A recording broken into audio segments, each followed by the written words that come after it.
अग्निवीर योजना जो है, अग्निपथ योजना के माध्यम से जो अग्निवीरों की नियुक्ति तीनों सेनाओं में की जा रही है, वो इतना बड़ा फ्रॉड है जिसे हम मतलब शब्दों में नहीं कह सकते हैं। एक सारे जुमलों से भी बड़ा एक तरह का ये इतना ज़्यादा धोखा है। उन एयरफोर्स में भी, आर्मी किसी में भी हो, उनको ये एक एक मतलब बोल दिया जाता है कि आप इस योजना के अंदर अगर फिट नहीं हो रहे, आप घर जाइए। वो बच्चे जंतर मंतर पे संघर्ष कर रहे हैं। तो मेरी पार्टी ने ये पूरा कि वो 1.5 से 2 लाख जो बच्चे हैं उनका क्या भविष्य, उन्होंने मेरे हर पल में तुम, आज भी तुम कल में, हे सोना, हे सोना।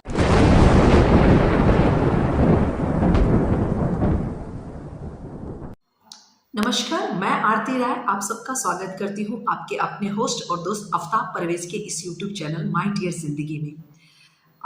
मेरा परिचय आप लोग जानते हैं। मैं भारतीय राष्ट्रीय कांग्रेस की महिला कार्यकर्ता हूँ और अपनी पार्टी से ही संबंधित बातें रखती हूँ। आज उसी क्रम में 25 फरवरी, एक दो दिन पहले, हमारे राष्ट्रीय अध्यक्ष मल्लिकार्जुन खड़गे ने देश के तीनों सेनाओं के प्रमुख, जो कि माननीय राष्ट्रपति हैं, उनको एक पत्र लिखा जिसमें उन्होंने एक महत्वपूर्ण विषय पे अपना ध्यान आकर्षित किया। पूरे भारतवर्ष में वो जो मुद्दा है वो बहुत ही जटिल है, युवाओं के भविष्य से जुड़ा हुआ है और केवल युवाएं ही क्यों, सभी वर्ग के लोगों से, महिलाओं से, नौजवान युवक से, सभी वर्ग से जुड़ा हुआ है। मेरी पार्टी, मैं पहले भी इस पर बात कर चुकी हूँ, लेकिन चूंकि अभी हमारे राष्ट्रीय अध्यक्ष ने इस लेटर को एक बार फिर से लिखा है।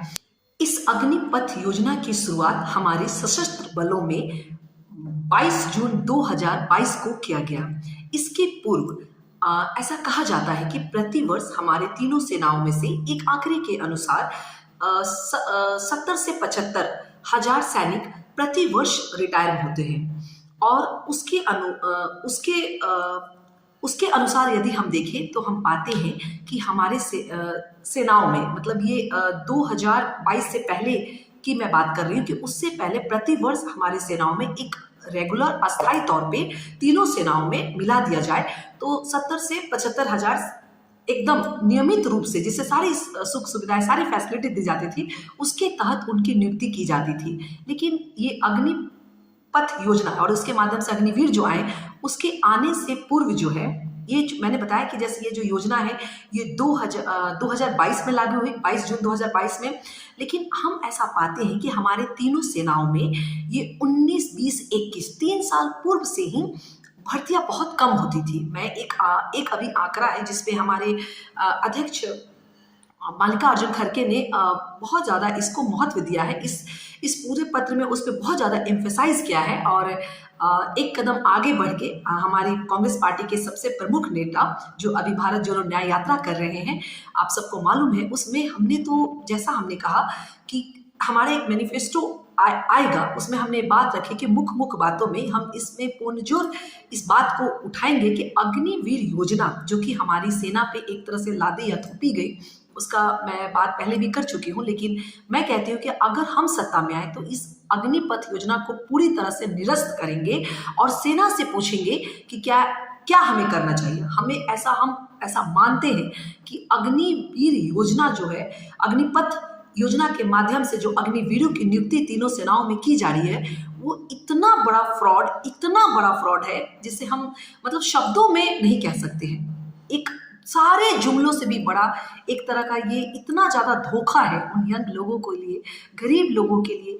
जो मैं यूपी बिहार से हूँ। मैं ऐसा कह सकती हूँ कि यूपी बिहार में जो गरीब तबके के एक किसान का बेटा, एक छोटे मोटे उद्योग धंधा चलाने वाले का बेटा, वो जिस 10+2 करता है और वो आर्म फोर्सेस में आता है, आने की चेष्टा करता है, तो वो कितना अच्छा था। तो अपने जवानी के जो है वो 17-18 साल में आता था, 32-33 साल में एक पूरी सुख सुविधाओं के साथ वो रिलीज हो जाता था। मालूम है 50% वो उसमें आ जाते थे। एक आंकड़ा है मेरे पास कि ये योजना की शुरुआत 2022 में हुई। 22-23 के दौरान, उस समय नई नई योजना थी, उस वर्ष देखा गया कि हम जितने जो नौजवान हैं उसमें से 34 लाख नौजवानों ने आवेदन किया था। लेकिन जैसे उनको थोड़ा सच्चाई समझ में आ गई कि ये तो ठेके की नौकरी है, तो वर्ष 2023-24 के बीच मात्र 10 लाख नौजवानों ने इसके लिए अप्लाई किया है। तो ये सरासर धोखा है। और यही नहीं हुआ है कि उनको मतलब कितना डिस्क्रिमिनेशन है एक सामान्य सैनिक में और एक अग्निवीर सैनिक में, उसके ऊपर हम बात करेंगे। लेकिन मैं ये कहना चाहती हूँ कि अग्निपथ योजना के आने से पहले हमारी सेना में ऐसा पाया गया था, जैसा मैंने कहा कि प्रतिवर्ष जो है सेना में 70 से 60-65 हजार लोग रिटायर होते थे, तो उस हिसाब से भर्तियां ली जाती थी तीनों सेनाओं में। लेकिन चूंकि वो आंकड़ा कोविड के हिट करने से पहले ही, मतलब ये कुछ योजनाएं अंदर में चल रही होगी सरकार के, तो हम ऐसा पाते हैं, हम ऐसा देखते हैं। और यह इस पत्र में हमारे जो मल्लिकार्जुन खड़गे साहब है, उन्होंने इसी पे ज़्यादा महत्व डाला है कि वर्ष 2019 से लेकर 2022 में जो करीब करीब ऐसा कहा जाता है कि तीनों सेनाओं में 1.5 से 2 लाख तक युवा हैं जिनको एक अस्थायी रूप से, चाहे एयरफोर्स हो, नेवी हो, आर्मी हो, उनको नियुक्ति, उन्होंने फिजिकल रिटेन सारे एग्जाम्स पास करने के बाद उनको ये आश्वासन दिया गया था कि हम आपका ज्वाइनिंग कराएंगे। 2019, 20, 21 कोविड आ गया, 22 और 22 में सडनली ये सरकार एक अग्निपथ योजना लेके आती है, और जिसके माध्यम से वो जो बच्चे सेलेक्ट हो गए थे, आइदर वो एयरफोर्स, नेवी, आर्मी, किसी में भी हो, उनको ये एक मतलब बोल दिया जाता है कि आप इस योजना के अंदर अगर फिट नहीं हो रहे, आप घर जाइए। वो बच्चे जंतर मंतर पे संघर्ष कर रहे हैं। तो मेरी पार्टी ने ये पूरा कि वो 1.5 से 2 लाख जो बच्चे हैं उनका क्या भविष्य, उन्होंने, आप सोचिए आर्मी में तो थोड़ा हुआ, लेकिन जो नेवी और एयरफोर्स है उसमें रिटन एग्जाम इतने अच्छे पैटर्न का होता है, बहुत लोग उसके लिए संघर्ष करते हैं, रिटन देते हैं, फिजिकल देते हैं, मेडिकल पास करते हैं, तब जाके कहीं उनको ये आश्वासन देता है। तो ऐसा उनके साथ इतना बड़ा घोर अन्याय, इतनी बड़ी नाइंसाफी, और केवल वो एक सरकारी एम्प्लॉय से, आप समझते हैं एक पूरे परिवार का वो चलाते हैं। वो नौजवान लड़के 18-19 साल के होते हैं, उनके दुख दर्द को समझने से, मतलब मैं क्या बताऊँ, इतना मुझे दुख होता है। As a daughter of army person and wife of naval person, मैं वो पेन समझ सकती हूँ, मैं उसी फर्टर्निटी से आती हूँ। तो वो इतना बुरा हुआ, तो मेरी सरकार ने ऐसा कहा है और हमारे अध्यक्ष से कहा है कि उनके बारे में, चूंकि तीनों सेनाओं की प्रमुख है, अभी आप कुछ सोचें, और हम, अगर देश की जनता ने हमें अगर मौका दिया 2024 के आम चुनाव में, तो हमने तो एकदम अपने घोषणा पत्र में ये डालेंगे दावे के साथ कि अग्निपथ योजना को पूरी तरह से हम खत्म करेंगे।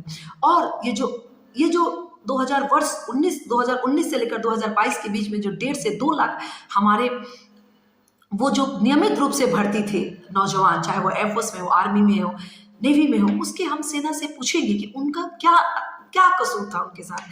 ठीक है, तुम्हें करना था, ये तो सरासर नाइंसाफी है। अग्निवीर के साथ जो हो रहा है सेना में, उसकी मैं बात करूंगी कि कितना सारा वो नाइंसाफी है कि एक सामान्य सैनिक और एक अग्निवीर के साथ कितना डिस्क्रिमिनेशन है। फौज में कोई डिस्क्रिमिनेशन नहीं है। फौज जो है, कहते हैं ना कि सेना जो है हमेशा राष्ट्रीय ध्वज के अंदर काम करती है, वो किसी सरकार के अंदर नहीं काम करती है। उसके अंदर राष्ट्र भावना जो है ना, वो कण कण और रग रग में आती है। उसके लिए जैसे कहते हैं ना कि नेशनलिज्म और पेट्रियटिज्म जो है वो किसी एक फौजी से ना पूछे, वो उसी के मतलब उसी परिवेश में वो रहते हैं। तो इस अग्निवीर योजना से हम नौजवानों में उसकी भावना भी कम कर रहे हैं। और कहते हैं यूपी बिहार में बहुत क्रेज था, नौजवान बच्चे इसमें आते थे, और कुछ राज्य हैं जैसे पंजाब, हरियाणा, राजस्थान, हिमाचल प्रदेश, इसके भी बहुत सारे आते हैं। तो ये सरकार जो है एक तरफ तो कहती है कि कहती है कि हम डिफेंस एक्सपेंडिचर जो है वो बढ़ा रहे हैं, साजो सामान खरीद रहे हैं, ये अच्छी बात है, आप उससे कीजिए, सेना को सशक्त करना अच्छी बात है। लेकिन क्या आप केवल उस जहाज को चलाने के लिए, गन को चलाने के लिए सैनिकों को तो वो चीज़ दीजिए जो उसके हकदार हैं। मैं कहती हूँ कि जितना जो आप एक्सपेंडिचर करते हैं डिफेंस में, उसका कम से कम 50% से नहीं तो कम से कम 40-60 का तो रेशियो रखें कि उनके वेलफेयर में जाए। यहाँ पे कौन सा वेलफेयर, अग्निवीर जैसी योजना, पथ जैसी योजना को लाके आप कौन सा वेलफेयर का काम कर रहे हैं?